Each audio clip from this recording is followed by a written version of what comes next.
목사님이 부재하셔서 제가 비전 쉐어링을 하게 됐어요. 저는 김유진 엘더라고 합니다.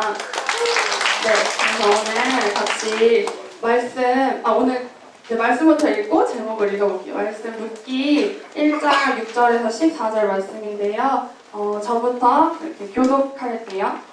그 여인이 모압 지방에서 여호와께서 자기 백성을 돌보시사 그들에게 양식을 주셨다함을 듣고 이에 두 며느리와 함께 일어나 모압 지방에서 돌아오려 하여 있던 곳에서 나오고 두 며느리도 그와 함께하여 유다 땅으로 돌아오려고 길을 가다가 나오미가 두 며느리에게 이르되 너희는 각기 너희 어머니의 집으로 돌아가라. 너희가 죽은 자들과 나를 선대한 것 같이 여호와께서 너희를 선대하시기를 원하며 여호와께서 너희에게 허락하사 각기 남편의 집에서 위로를 받게 하시기를 원하노라 하고 그들에게 입맞춤에 그들이 소리를 높여 울며 나오미에게 이르되 아니니이다. 우리는 어머니와 함께 어머니의 백성에게로 돌아가겠나이다 하는지라.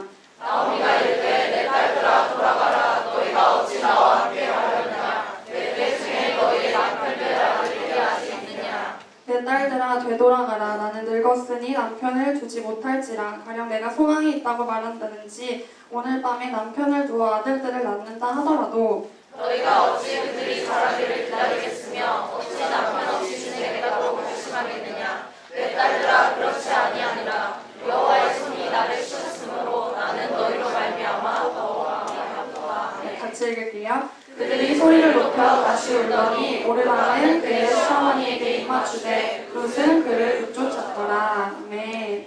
오늘 말씀의 제목은 오늘 내 마음은 어떨 것 같니? 이거예요. 지금 제 심정을 얘기하는 건 아니고요. 오늘 같이 하나님의 마음은 어떨 것 같은지 우리 좀 같이 말씀을 통해서 보려고 해요. 여러분 뭔가 잃어버린 적 있으세요? 저를 좀 아시는 분들은 알겠지만 제가 물건을 되게 이렇게 잘 놓고 다녀요. 그래서 막 자리에 일어나면 핸드폰 어디 갔지? 지갑 어디 갔지? 이렇게. 근데 여러분들도 이제 사실 핸드폰만 이렇게 잃어버리고 손에 없어져도 되게 어쩔 줄 몰라 하잖아요.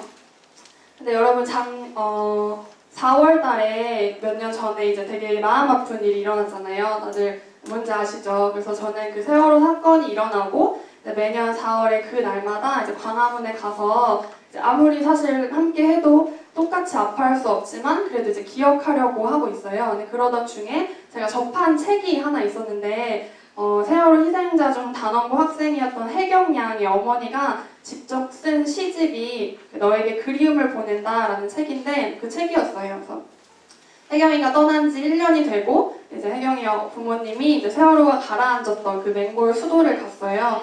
그 아이가 마지막으로 숨 쉬었던 그 맹골 수도에서 혜경이를 부르면서 이제 오열했던 어머니가 그 아픈 자기의 마음을 시로 옮긴 그런 시집이에요. 그 중에 하나 시의 내용에서 노란 도표가 떠있다. 사랑하는 딸내미 있던 자리. 몰아치는 가쁜 숨. 이내 풀썩 힘없이 내려놓는 손. 그 자리. 아빠 엄마 1년이 되어서야 그 숨결 잃었던 여기에 왔다. 선회하는 배 위에서 딸내미 혼자 호련히 올라온 어린 영혼 고통의 자리. 헌화하며 사무치는 그리움 눈물로 배회한다. 그래서 이 시집에 대해서 시인인 이제 이산화 시인은 어머니가 피눈물로 쓴 시집에는 칼로 천천히 이렇게 살점을 도려내고 천천히 뼈를 긁는 소리가 들린다면서 아이는 한 번 죽지만 엄마는 수백 번 죽는다면서 이 시집에 담긴 슬픔을 이제 이야기하기도 했었어요. 오늘 우리가 같이 말씀에서 만나게 될 사람도 이런 자식을 잃은 슬픔뿐만 아니라 너무나 많은 거를 잃어버리고 비어버린 사람을 우리가 함께 보려고 해요. 오늘 성경 말씀의 시대 배경은 룻기죠. 룻기의 시대는 이전에 사사기와 마찬가지로 사사들이 치리하던 때였어요. 사사 시대는 이스라엘 역사상 가장 어두웠던 시기였습니다. 그래서 사람들이 그냥 각자 자기 좋은 대로, 그냥 눈에 보기 좋은 대로 행하던 때였죠. 그리고 룻기의 공간적 배경은 베들레헴이에요. 근데 여러분 베들레헴 하면 떠오르는 게 있나요? 네, 맞아요. 예수님이 태어난 장소죠. 근데 하지만 그거는 훨씬 나중 일이고 이때 당시 구약 시대에는 베들레헴은 그냥 이스라엘 그냥 뚝이 어디 있는 그냥 동네였어요. 그래서 여러분 제가 질문 하나 하고 싶은데 여러분 빵 좋아하세요? 빵? 네. 저도 빵 되게 좋아하는데요. 근데 이제 빵이 뭔가 밥보다 근거 없는 소리지만 빵이 쌀보다 살찔 것 같아서 잘 안 먹으려 하지만 맛있잖아요. 근데 저희 학교 앞에 그 냉부해 이원일 셰프가 하는 빵집 있어요. 근데 진짜 맛있거든요. 근데 제가 만약 어떤 날에 이제 그 빵이 너무 먹고 싶은 거예요. 그 빵집에 가서 빵이 너무 고파가지고 이제 빵집에 가려고 하는데 이제 옆에 친구가 야 근데 거기 빵 다 떨어졌어 라고 만약 저에게 말해준다면 제가 빵집에 갈까요? 아니요. 안 가죠. 왜 안 가죠? 빵집에 빵이 없으니까 안 가겠죠. 네, 근데 여러분 베들레헴의 뜻이 집을 의미하는 베이트와 빵을 의미하는 레헴의 합성어라고 해요. 그래서 빵집인 거예요. 베들레헴의 뜻이 빵집. 근데 루키 1장 1절에 보면 그 땅에 흉년이 들었다고 했어요. 근데 그 말은 빵집에 빵이 없다라는 거예요. 그러니까 이스라엘, 그 하나님이 약속하신 젖과 꿀이 흐른다는 그 땅에 지금 흉년이 든 거예요. 그러니까 분명히 젖과 꿀이 흐른다고 했는데 흉년이라니. 그러면 여기가 아닌가? 아니면 그냥 비가 안 와서 흉년인 걸까요? 분명히 약속의 땅 가나안 이스라엘 백성들은 하나님의 약속을 받았습니다. 그래서 하나님의 뜻에 순종하면 풍성한 소출을 약속하셨고 하나님의 뜻을 거역하고 하나님을 떠나면 비를 내리시지 않고 이스라엘을 훈련시키셔 왔어요. 근데 지금 그 하나님의 임재가 가득해야 될 곳, 빵이 가득해야 될 빵집에 그 베들레헴마저 하나님께 불순종하고 다른 사사시대의 여타 다른 어떤 백성들과 같이 우상 숭배를 한 결과 비가 그쳐버린 거예요.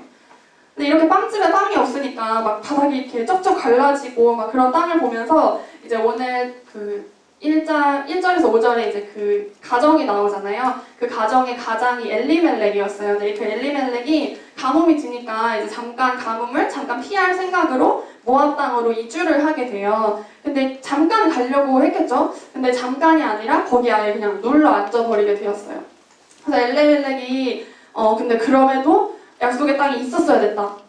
약속의 땅을 떠나서 걔네 집 다 죽은 건 벌 받은 건 아니다. 이런 얘기를 오늘 하려고 하진 않아요. 그래서 그런 거는 잠시 접어두고 오늘은 참 불쌍한 텅 비어버린 여자 한 명, 그리고 똑같이 텅 빈 여자 2명을 우리 함께 보고자 합니다. 그래서 이 텅 빈 여자들을 통해서 오늘 말씀을 듣는 우리는 말씀으로 예수님으로 꽉 채워지는 시간 되기를 축복합니다. 나오미는 모압 땅에서 어떻게 살았을까요? 한번 상상해보면 좋겠어요. 모압 땅에 이주했어요. 근데 오자마자 성경에도 안 나와 있는데 남편이 죽어버린 거예요. 그리고 아들 둘이 있었어요. 아들 둘이 있으니까 그래 뭐 아들이 있으니까 살아보자 하고 살고 며느리도 맞았어요. 근데 또 성경에 이유가 안 나오는데 아들 둘이 한꺼번에 다 죽어버려요. 근데 이 당시에 여자 셋, 그것도 과부 여자 셋이 산다는 건 여러분 어떤 의미였을까요? 이 당시 사회는 농경과 목축을 기반으로 하는 특히나 남성 노동력이 좀 중심이 되는 사회였어요. 이런 사회에서 남편이 없다라는 거는 그냥 정서적으로 내 남편이 죽었어 이런 외로움이 아니라 그걸 넘어서서 사회적으로 경제적으로 아무런 보호나 지지가 없다는 걸 말해요. 그래서 말씀을 준비하면서 저는 계속해서 그 나오미의 마음을 함께 울어보고 그려보고 나오미가 돼보고 나오미 할머니랑 얘기를 해보려고 했어요. 근데 그렇게 할수록 참 마땅히 위로할 만한 말을 찾을 수가 없더라고요. 가끔 그럴 때 있잖아요. 우리도 너무 힘들어하고 너무 소망이 없어 보이는 상황에 있는 친구 또는 가족, 때로는 나 자신에게 사실 힘내 이렇게 말하는 게 어떨 땐 되게 잔인하다는 생각이 들 때가 있잖아요. 왜냐면 누군들 힘을 안 내고 싶겠어요. 그래서 오늘은 그냥 나오미가 되어보고 나오미의 손을 잡아보고 나오미와 함께 울어주면서 좀 함께하는 시간을 가져보려고 해요. 어쨌든 그러던 중에 나오미가 오늘 말씀 6절에서 모압 지방에서 여호와께서 자기 백성을 돌보시사 그들에게 양식을 주셨다 함을 듣고 고향 땅 이스라엘로 돌아오고자 마음을 먹었어요. 흉년이 10년 넘게 이어졌잖아요. 근데 흉년이 10년 넘게 이어져 오다가 이제 다시 곡식이 자라고 먹을 게 생겼다라는 이야기를 듣고 돌아간다고 그냥 생각하면 될까요? 하지만 우리가 말씀을 자세히 살펴보면 지금 이들이 살아온 모압 땅에 뭐 특별히 흉년이 들었다거나 살 길이 막 막막해지고 더 어려워질 만한 상황은 사실 아니었어요. 그러니까 모압 땅은 여전히 풍요로웠고 유대 백성들은 이제 막 하나님이 다시 돌보셔서 이제 막 살 길이 그냥 열린 것 뿐이었어요. 그러니까 지금 이스라엘 땅으로 다시 돌아가도 거기에 이제 아무것도 없는 거예요. 그러니까 내 고향이지만 내 집이었지만 지금은 더 낯설어져 버린 거잖아. 그렇다면 정말 나오미는 먹는 것 때문에만 돌아가기로 한 걸까요? 나오미는 지금 삶의 방향을 완전히 180도 바꾼 거죠. 이거 우리 많이 알지만 굉장한 결단이 필요하고 쉽지 않을 것 같아요. 사실 교회 오래 다니고 특히 우리 오른교회 대학부를 다니는 지체들이라면 삶의 방향을 180도 완전히 바꾼 걸 뭐라고 하는지 알 것 같은데 뭘까요? 네? 여러분? 삶의 방향을 180 돌리고 이전 삶에서 돌아서는 거. 돌탕? 회개죠, 회개. 네, 회개예요. 근데 엉엉 막 울면서 막 가슴을 치면서 부르짖으면서 용서해달라고 기도하는 게 회개일까요? 네, 그것도 회개예요. 근데 사실 회개이지만 회개가 아니에요. 그렇게 울면서 기도하고 예배당을 나오고 똑같이 살아가면 그건 회개한 게 아니죠. 그냥 운 거예요. 여러분 다시 한번 기억하고 우리 정말 이렇게 돌이키기를 원해요. 회개기도 하면서도 눈물 한 방울 나오지 않을 수 있어요. 하지만 뜨거운 눈물이 없어도 깨어있는 차가운 깨달음으로 삶에서는 다시 뜨겁고 따뜻하게 돌이켜 살아가는 우리들이기를 바랍니다. 하나님께서 이스라엘 백성들에게 양식을 주셨다고 했어요. 이 말은 하나님께서 자기 백성을 돌보신다는 의미였어요. 하나님을 버리고 하나님을 떠난 사사시대를 거쳐서 이제 하나님의 인재가 떠난 흉년도 다 거쳐갔어요. 그리고 이제 하나님이 다시 백성을 돌보신 거죠. 나오미는 어떤 이유에서든 하나님을 떠나갔잖아요. 근데 세월이 흘러서 이제는 텅 빈 마음과 텅 빈 몸으로 지금 그 하나님을 아주 희미하게 보고 있는 거예요. 죄악 속에서도 자기 백성을 버리지 않으시고 살려주신 그 하나님을 끝까지 포기하지 않고 사랑하신 그 하나님을 나오미가 지금 바라보고 있는 거예요. 나오미가 떠나갈 때 가족들과 함께 떠나가기로 선택을 했고 그리고 이제 나오미는 다시 돌아오기로 또 선택해야 했어요. 그리고 이제 나오미는 하나님을 봤어요. 사실 양식이 있고 없고는 중요한 게 아니었어요. 하나님이 계시고 하나님이 정말 함께 하시는가 그리고 우리가 그 하나님을 보고 있는가 그게 중요했던 거였죠. 오늘 본문에서 결론적으로 오르바 그 두 며느리가 오르바랑 룻인데 오르바는 나오미를 결론적으로 떠나고 룻은 끝까지 나오미를 따라요. 그렇다면 룻은 엄청 착한 며느리고 오르바는 좀 덜 착한 며느리일까요? 네, 우리 좀만 생각해보면 내가 오르바가 되어보고 룻이 되어보면 이해할 수 있을 것 같아요. 사실 오르바도 굉장히 착한 여자였어요. 왜냐면 8절에 나오미가 그 며느리들한테 너희가 죽은 자들과 나를 선대한 것 같이 이렇게 말을 해요. 그러니까 그 두 며느리는 남편이 있을 때도 정말 잘 이렇게 친절함을 보였고 그리고 남편이 죽고 나서 시어머니에게도 정말 정말 좋은 며느리였어요. 근데 10절에 이제 나오미가 오르바 룻한테 너희 가라. 너희 지금까지 나한테 너무 잘해줬으니까 이제 너희 살 길 찾아 떠나라 라고 했을 때 10절에 아닙니다. 우리는 어머니와 함께 어머니의 백성에게로 돌아가겠나이다 라고 우리는 그래서 오르바 룻이 둘 다 가겠다고 막 그래요. 그러니까 오르바도 혼자 남은 시어머니를 차마 두고 가지 못하고 계속 쫓아왔었어요. 제가 자매라서 그런지 저는 룻이건 오르바건 둘 다 정말 대단하다고 생각해요. 남편도 죽었는데 또 남편 죽은 또 나랑 똑같이 남편 죽은 동서랑 시어머니 모시고 평생 살 생각을 자매님도 할 수 있겠어요? 네, 저는 못하겠더라고요. 어쨌든 이런 저와 다르게 정말 인간적으로 정말 둘 다 착했던 그 며느리였죠. 그러나 결국에는 룻만 나오미를 따라서 유대 땅으로 돌아옵니다. 여러분 이건 착하고 못되고의 문제가 아니었어요. 13절 하반부에 보면 나오미가 이렇게 얘기를 해요. 여호와의 손이 나를 치셨으므로 나는 너희로 말미암아 더욱 마음이 아프도다. 얘들아 남편이 죽었고 아들 둘 다 죽었어. 그럼 우리 다 가부가 됐다. 여호와께 나를 쳤고 나는 텅 비었고 나 너무 마음이 아프다. 하나님께서 우리 백성을 돌보셨다는 그거 나도 잘 안 보이는 그거 하나 붙들고 가는 거야. 근데 너네는 하나님의 백성도 아닌데 그러니까 얘들아, 내가 너무 사랑하니까 그냥 돌아가렴. 나에게 소망이 없어. 그냥 돌아가. 이렇게 얘기하고 있는 거예요. 이 말을 듣고 오르반은 돌아가기로 선택을 했고, 이 말을 듣고 룻은 나오미에게 딱 붙어버렸어요.